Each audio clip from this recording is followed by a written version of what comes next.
Train পাহাড় লাইনের লামডিং বদরপুর পাহাড় লাইনের ট্রেন চলাচল নিয়ে একটা লেটেস্ট আপডেট। এ নিয়ে মানুষের মধ্যে অনেক কনফিউশন রয়েছে, অনেকে টিকিট কেটেছেন, যেতে পারছেন না, সবাই একটা চিন্তার মধ্যে রয়েছেন ট্রেন চলাচল কবে হবে, পাহাড় লাইনের রাস্তাটি ঠিকভাবে খোলা হলো কিনা সে নিয়ে। কারণ গত বৃহস্পতিবার অর্থাৎ 3 জুলাই বিকেলে আচমকা পাহাড় থেকে ধস নেমে বড় বড় পাথর এবং কাদামাটি নেমে সে পাহাড় লাইন লামডিং বদরপুর স্টেশনের মাঝখানে একটা জায়গা দিয়াখু ও মুফা, ওই পাহাড়ি এলাকায় পাহাড় থেকে আচমকা ধস নামার ফলে বড় বড় বোল্ডার এবং কাদামাটি নামার ফলে সেখানে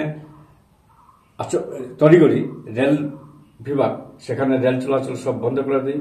শিলচর গৌহাটি এবং রঙ্গিয়া সবগুলো ট্রেন বাতিল করে দেওয়া হয়। তবে অনেকগুলো ট্রেন আসছিল, যাত্রীরা সেখানে বাধ্য হয়ে আটকা পড়ে থাকতে হয় এবং এ নিয়ে যেসব যাত্রীরা আটকা পড়েছিলেন তারা সবাই চিন্তা ছিল কবে ট্রেন ঘুরবে, কবে বাড়িতে গিয়ে পৌঁছবে কিনা, এ নিয়ে বিশাল সংশয় ছিল।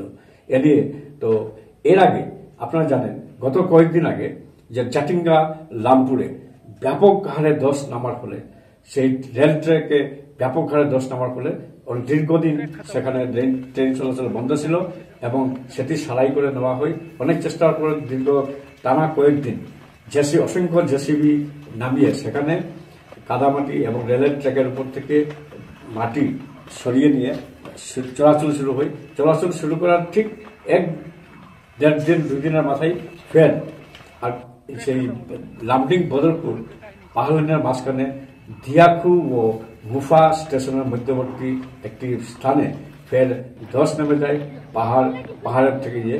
তারপরে সেখানে তড়িঘড়ি সেখান থেকে মাটি সরানো হওয়ার ফলে আজকে একটা সুখবর হচ্ছে কি, সবার রেল যাত্রীদের জন্য একটা সুখবর, সেটা হচ্ছে কি শুক্রবার মানে 4 জুলাই, আজকে 4 জুলাই শুক্রবার সকাল থেকে ট্রেন চলাচল শুরু হয়েছে।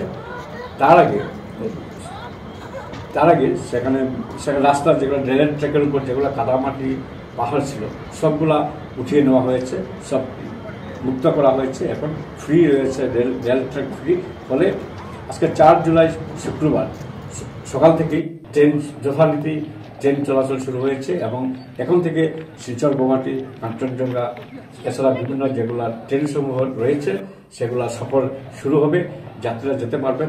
অনেক যাত্রীরা টিকিট কেটেছেন কিন্তু ওরা কবে খুলবে ট্রেন এ নিয়ে বিভিন্ন সংশয়ে চিন্তায় পড়েছিলেন। তো আপনাদের জন্য সেটা ইনফরমেশন হচ্ছে কি, আপনারা রেলের সঙ্গে যোগাযোগ করুন, যারা টিকিট কেটেছেন আপনারা যোগাযোগ করে সেখানে কখন কি ব্যবস্থা গ্রহণ করা হয় সেগুলো করে নিন।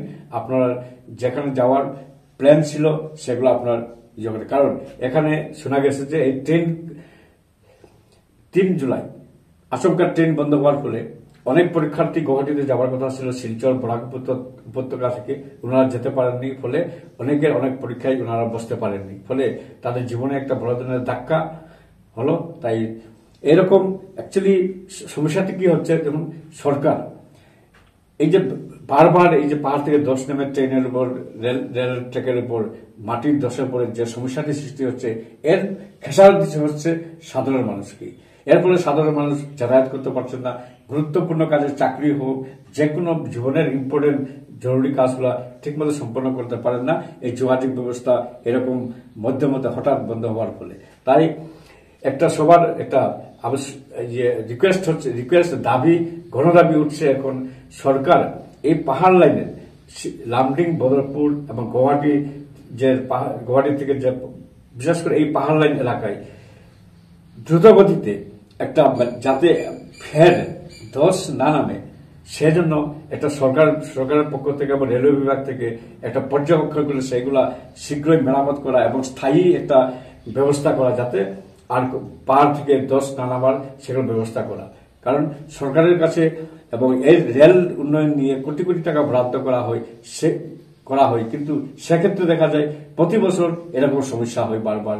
পাহাড় লাইন বন্ধ হওয়ার ফলে মানুষের ভোগান্তি শেষ হচ্ছে না, জীবনের অনেক মূল্যবান কাজ থেকে বিরত হতে হচ্ছে। তাই এটা শীঘ্রই না করলে সাধারণ মানুষ অনেক সমস্যায় পড়তে হচ্ছে, অনেক ক্ষতির মুখে পড়তে হচ্ছে। তাই এদিকে সরকার, রাজ্য সরকার হোক, শাসক সরকার হিমন্ত বিশ্ব শর্মা এদিকে খুব নজর দিয়ে এই কাজগুলো ত্বরান্বিত করার জন্য জোরদার দাবি উঠেছে। তাই আপনারা যেসব যাত্রীরা চিন্তায় পড়েছিলেন যে ট্রেন কবে চলবে, ট্রেন 4 জুলাই অর্থাৎ শুক্রবার সকাল থেকে যথারীতি ট্রেন চলাচল শুরু হয়েছে বিভিন্ন স্টেশন থেকে। শিলচর রেলওয়ে স্টেশন থেকেও, তারাপুর স্টেশন থেকেও আজ শুক্রবার 4 জুলাই সকালে ট্রেন যাতায়াত শুরু হয়ে গেছে, যাত্রীরা গেছেন। আপনারা যেগুলো প্ল্যান মোতাবেক যেখানে আপনারা যাবেন যোগাযোগ করে আপনারা যেতে পারবেন।